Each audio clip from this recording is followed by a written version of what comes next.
They want you to believe 2026 will be like every other year. They want you to believe the silver market is stable. They want you to believe paper and physical are the same thing. They are lying.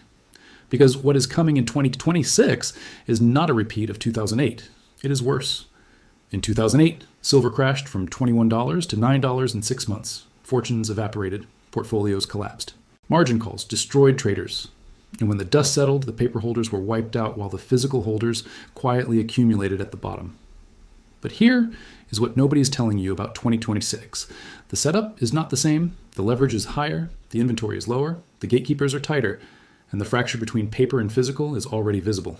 While you were watching the charts, while you were reading headlines about silver rallies, while you were waiting for confirmation, the stage was being set for the largest wealth transfer in silver market history. There is one missing detail in every comparison to 2008. There is one missing detail in every analysis of the current silver market. There's one missing detail that explains why 2026 will destroy more fortunes than 2008 ever did. The missing detail is this. In 2008, the collapse was driven by liquidity. In 2026, the collapse will be driven by supply. And supply collapses do not recover the way liquidity collapses do. So today, I'm going to show you exactly what happened in 2008. I am going to show you why 2026 is structurally different. I'm going to show you who gets destroyed when the paper market collapses. And I am going to give you the survival playbook, so you are not holding the bag when the reset happens. Because this is not about predicting a price. This is about understanding a mechanism.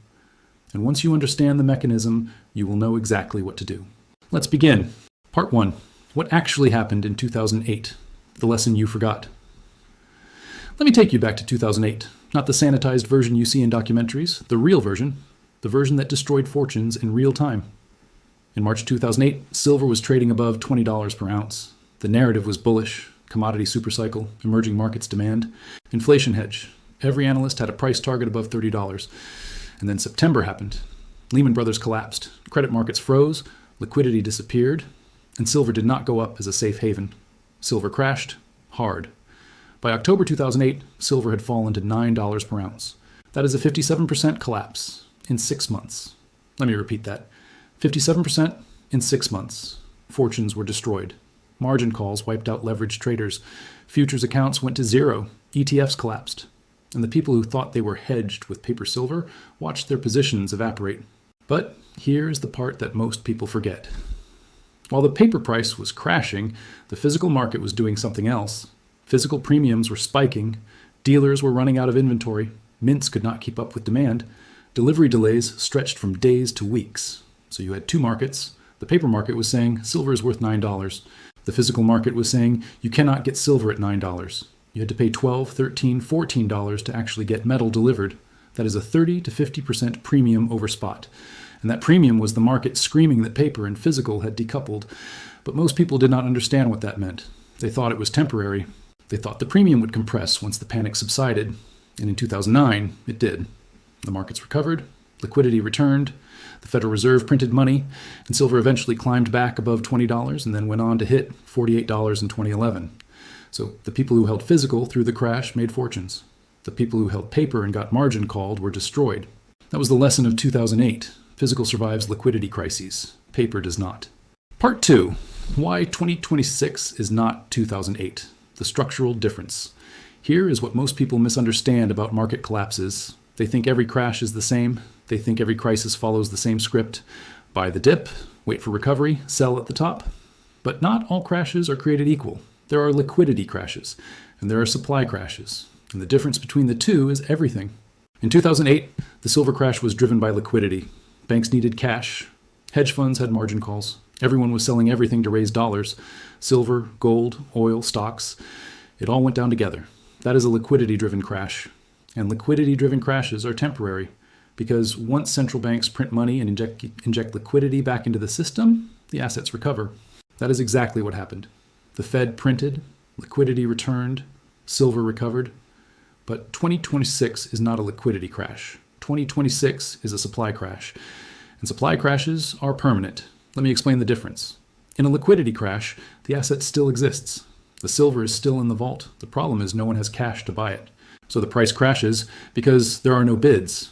But once liquidity returns, the price recovers because the asset is still there. In a supply crash, the problem is not liquidity. The problem is availability.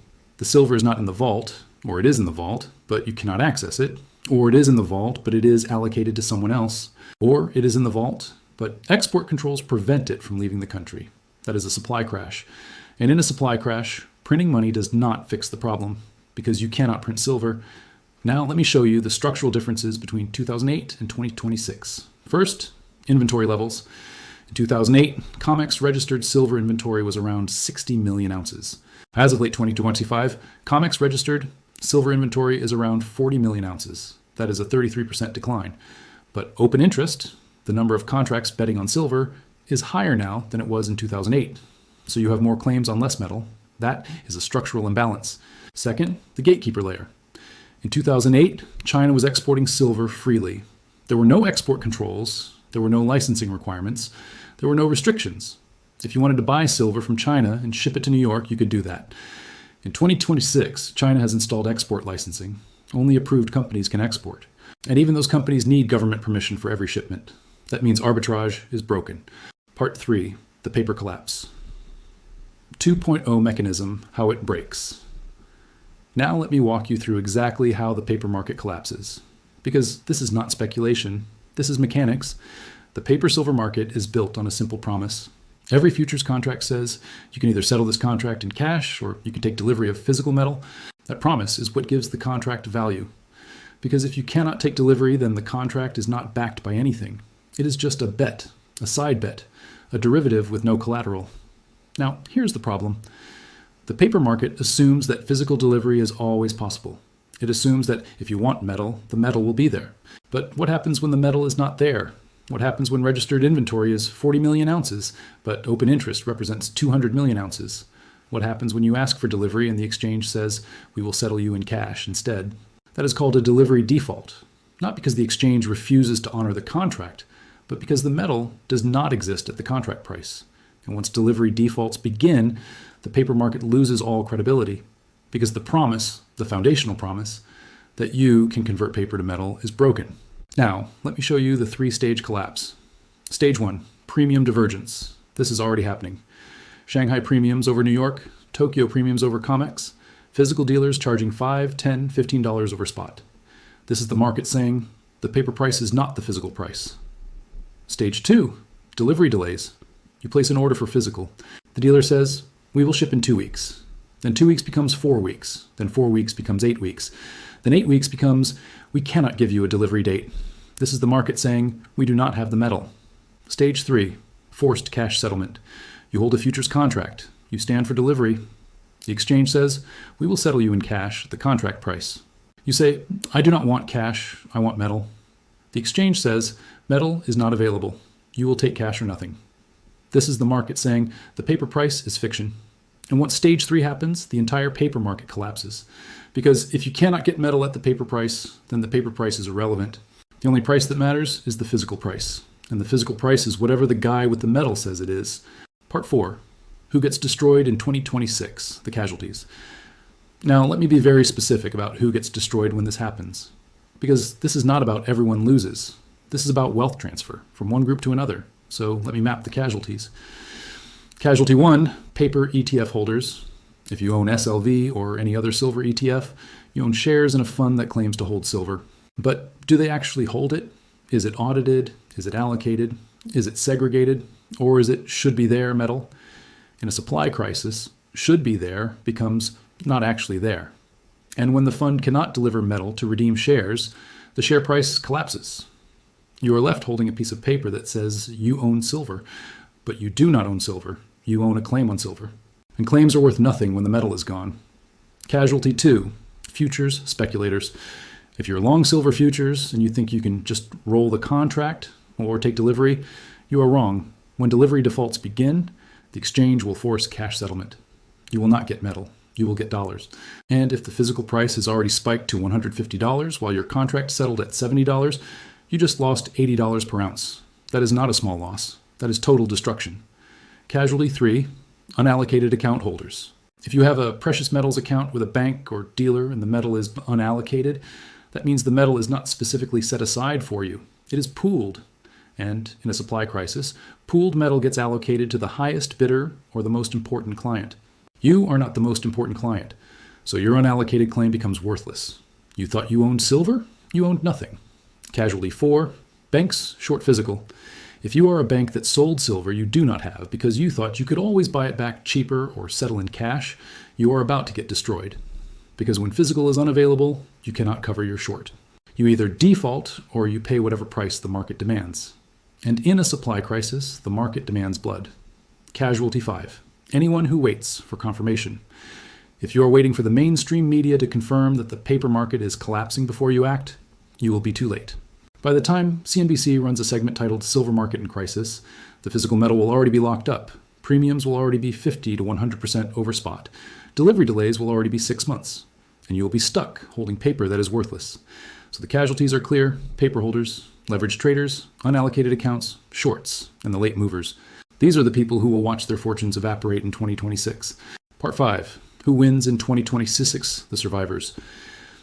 The winners are simple: the people who own physical metal before the collapse, not paper, not ETFs, not unallocated accounts, not futures. Physical, coins in a safe, bars in a vault, allocated, segregated, audited metal that you can touch. Because when the paper market collapses, the physical market does not collapse. It reprices. In 2008, the paper price of silver crashed to $9. But the physical price never went to $9 because you could not buy physical at $9.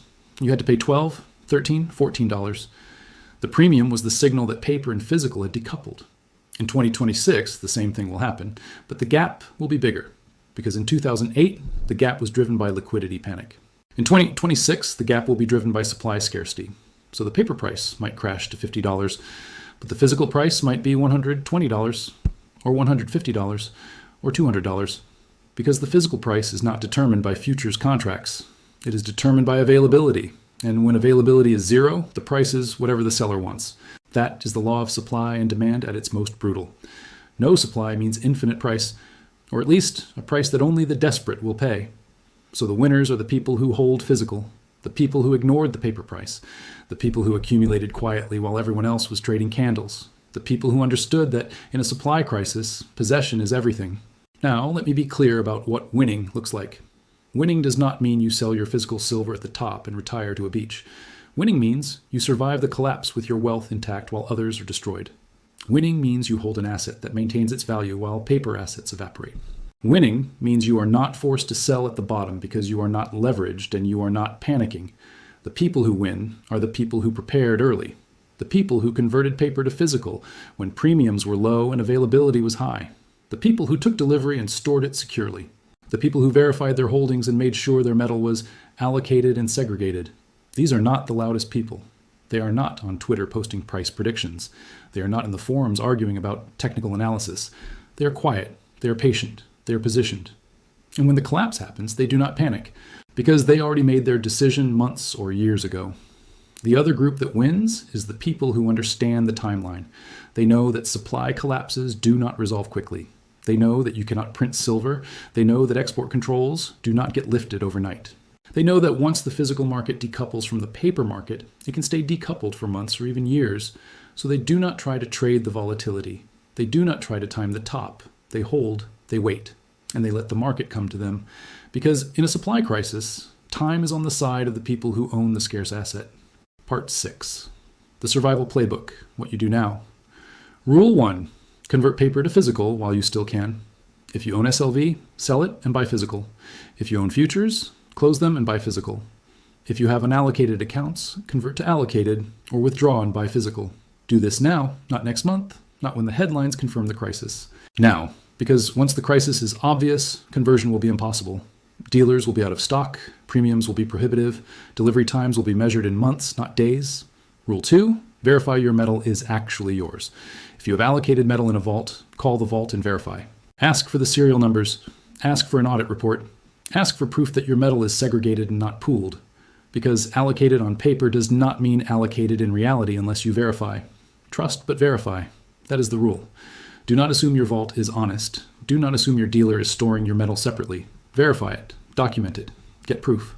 Rule 3. Do not use leverage. This is not the time to trade silver on margin. This is not the time to use futures for efficient exposure. This is the time to own the metal outright. No debt, no margin, no leverage. Because leverage is how you get wiped out when the market whipsaws. Leverage is how you turn a winner into a loser. Leverage is how you get margin called at the bottom and forced to sell the exact asset that is about to explode higher. Rule 4, ignore the paper price. When the collapse happens, the paper price will be meaningless. It will crash, it will spike, it will whipsaw, and none of it will reflect the physical market. So do not let the paper price scare you into selling physical. The paper price is noise. The physical price is signal. The physical price is what you pay when you actually try to buy metal with your own money and take delivery to your own vault. Rule 5, prepare for the long game. This collapse will not resolve in a week. It will not resolve in a month. It might not even resolve in a year.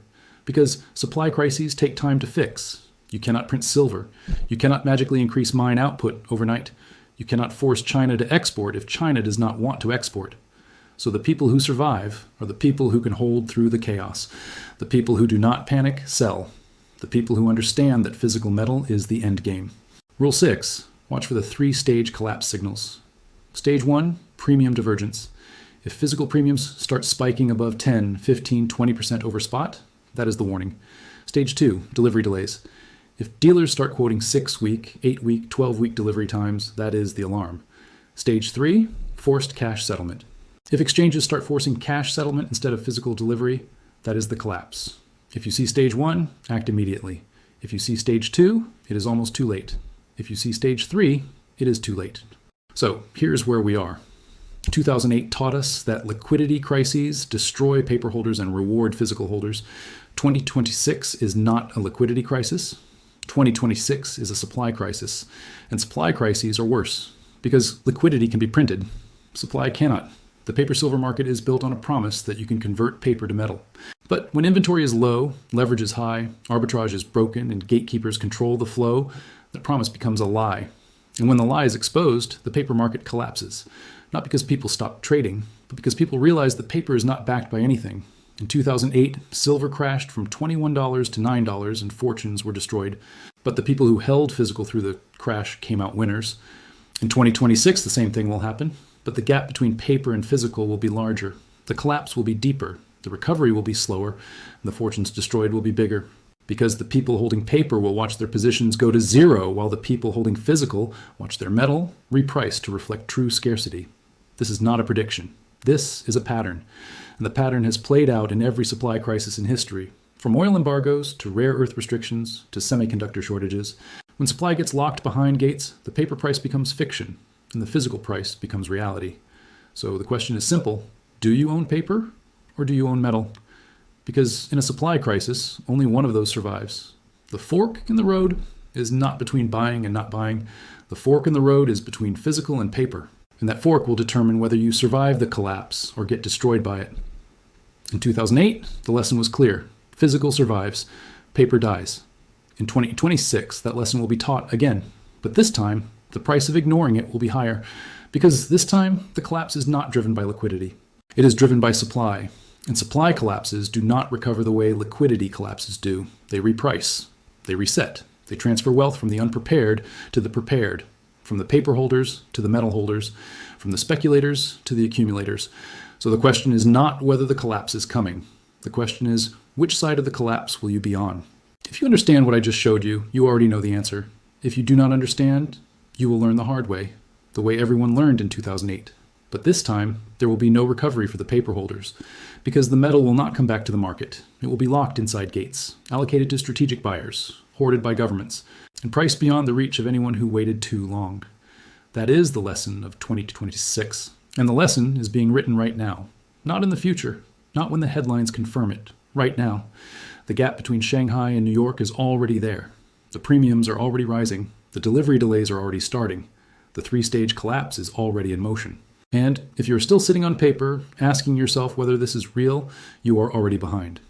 If you want the next video, I will break down the exact early warning signals to watch in the first quarter of 2026, how to verify your metal holdings, and what to do if you are stuck in paper positions right now. Comment below. Do you think 2026 will be worse than 2008, or do you think this is just hype? And remember, this is educational analysis, not financial advice.